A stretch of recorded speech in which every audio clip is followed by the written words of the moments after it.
messieurs, bonjour, le chapeau de travers. On est déjà à notre 28e jour, 28e plante. On parle du gingembre. Aujourd'hui, c'est parti. Alors, on est dans la famille des Zingiberaceae, la même famille que le curcuma. Et on est sur une origine Asie du Sud-Est. Voilà, on est dans une origine asiatique. On est sur un nom scientifique vraiment Zingiber officinal, si je ne dis pas de bêtises. Et en général, on appelle ça gingembre. Hein. Je n'ai pas trouvé d'autres noms, donc vous me direz en commentaire si vous avez d'autres noms. Je vais vous montrer la plante. Bon, je ne vais pas vous mentir, la plante, elle est en déchin, donc pardonnez-moi. Là, on a un cadavre de gingembre, voilà, ok, qui a été fouillé. Mais les feuilles, en fait, du gingembre sont plus petites que les feuilles du curcuma, pour que vous puissiez reconnaître. Vous voyez, c'est plus petit. Le curcuma, c'est, je sais pas comment expliquer, c'est un petit peu plus gros. Là, les feuilles sont vraiment petites et puis elles ont une tendance à vraiment se recourber sur elles-mêmes et à faire des sillons en fait.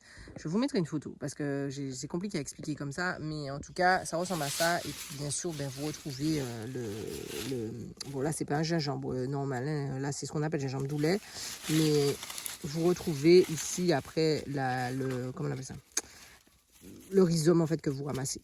Bon, je ne vais pas trop m'étendre sur le gingembre parce qu'on en a, vous avez une pléthore de vidéos sur le sujet sur YouTube. Donc, on va aller vite fait à l'essentiel, son utilisation. On a parlé du gingembre déjà tout le long de plusieurs vidéos là, sur le sujet du système immunitaire, sur les inflations, toutes ces choses-là. En général, le gingembre revenait très régulièrement, même la dengue, la grippe, toutes ces choses-là, vous allez avoir du gingembre. On va essayer d'aller point par point sur ce que cette racine apporte au corps. Hein. Pour moi, c'est une superbe racine. Quand vous êtes malade, c'est vraiment un super élément.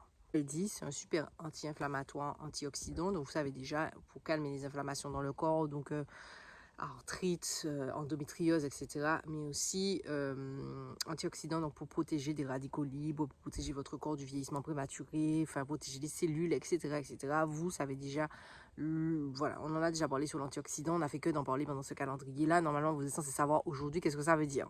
Il aide également à combattre la nausée. Au niveau de la digestion, il aide pour le transit, réduction des gaz, ballonnement, flatulence, aérophagie, tout ça. Et en plus, ça réduit l'inflation de votre estomac, de vos intestins. Ensuite, vous avez été malade, vous avez eu la dengue, vous avez eu le grippe, vous avez eu la Covid, tout ça. Ben, ça va vous aider à vous remettre, ça va vous tonifier, ça va vous remettre sur pied, ça va vous stimuler, vous réveiller. Au lieu de prendre du café, je vous conseille de prendre un shot de gingembre le matin pour vous mettre en mode opérationnel. Franchement, le matin à jeun, là, un shot de gingembre là, maman, c'est mieux qu'un expresso. C'est mieux, mais c'est même meilleur pour la santé aussi. C'est bon pour vos défenses immunitaires, surtout dans la période comme les gens qui vivent dans le pays de la personne là-bas. Il fait frais, il fait froid. Shot de gingembre à jeun le matin là, maman, tu vas voir là. Il favorise également le sommeil, donc c'est bon de prendre une tisane de gingembre avant d'aller se coucher, vous savez déjà, pour ne pas faire pipi au lit, mais ça peut être intéressant d'en mettre en tout cas dans la tisane du soir. En plus de ça, c'est une bonne source de minéraux, de vitamines qu'on retrouve majoritairement dans beaucoup de plats, que ce soit des plats asiatiques ou même des plats antillais. En fait, vous allez avoir beaucoup de gingembre. Voilà, c'est super bon de le mettre dans les plats. Comme je vous dis, soit vous le consommez comme ça directement cuit, cuisiné, ou alors directement frais comme ça en extracteur de jus, ou alors sous forme d'infusion, râpé en poudre. Vous avez le choix pour le gingembre. Il fut un temps, pendant longtemps, on a dit que le gingembre était aphrodisiaque. Alors apparemment, il y a beaucoup d'études qui montrent que le gingembre en lui-même n'est pas forcément directement lié au fait d'être aphrodisiaque, mais c'est plus, en fait, ce qui va provoquer dans votre corps. Il va vous rendre, il va vous tonifier, il va vous éveiller, voilà. Donc c'est plus dans ce sens-là que dans le sens où c'est un aphrodisiaque parce que ça a une influence sur la libido, pas forcément. Voilà. Après, comme je vous ai dit, booste le système immunitaire. Voilà, si vous avez eu la grippe, le Covid, etc., mettez du gingembre dans votre vie. Majoritairement pour tout, vous allez toujours trouver du gingembre. Vous faites de la tension, vous faites du diabète, si vous faites ça, gingembre et curcuma, ça revient assez régulièrement. Donc voilà, si vous n'en avez pas encore planté dans votre jardin, ça m'a fait la transition dans le jardin, je vous invite à en planter. Il n'y a pas besoin d'avoir de la pleine terre. Vous pouvez mettre ça dans un bac assez profond ou alors un pot assez profond. C'est pareil pour le curcuma d'ailleurs. Vous essayez soit vous prenez des rhizomes qui ont déjà germé, donc un rhizome avec une racine et un rhizome en gros qui a déjà une petite tige, soit vous prenez un rhizome et vous le faites germer dans de l'eau ou alors dans du papier très humide ou alors dans de la terre très humide, c'est vous qui voyez. Et après, vous replantez ça. Essayez de les espacer pour que les rhizomes puissent vraiment se développer et puis vous faire un beau gingembre. Le gingembre prend un minimum 9 mois pour être vraiment bon et vraiment prêt. Au plus vous le laissez, au plus il va être il est gâché de jol. Voilà, et c'est ce qu'on aime, c'est un gingembre bien épicé là. Donc si vous le récoltez trop tôt, ce sera un gingembre un peu light, mais au plus vous attendez, jusqu'à 1 an, le gingembre il va être exceptionnel. Voilà, vous avez plusieurs variétés de gingembre.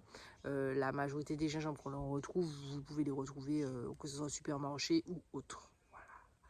Bien sûr, vous savez déjà, pas trop d'eau, hein, parce qu'on ne veut pas faire pourrir la racine, c'est pas le but. Bien drainer, vous faites un bon drainage si vous êtes en pot.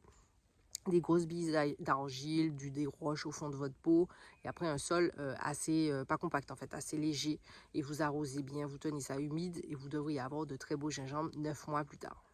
Oui, même si vous n'avez pas de terrain et tout, vous pouvez faire pousser le gingembre. Le gingembre va vous aimer.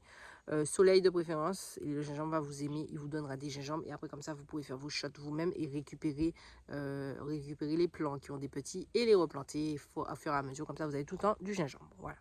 Je m'arrête là pour le gingembre. Comme je vous ai dit, il y a une pléthore de vidéos sur le sujet. À ça, que je vous fasse 2 heures de vidéo sur le sujet du gingembre, sachant que vous tapez gingembre Google, votre Kenny en lot vidéo en les gingembre. Donc c'est pas la peine. Voilà. Comme d'habitude, je vous remets la vidéo d'hier ici. Laissez-moi savoir en commentaire, petit pouce, petit partage, petit commentaire. Vous savez déjà, laissez-moi savoir si vous utilisez le gingembre, comment vous l'utilisez, à quelle sauce vous l'utilisez, qu'est-ce que vous préférez en tisane, crue, en infusion, etc., etc. Et puis on se retrouve demain pour la prochaine vidéo. À demain.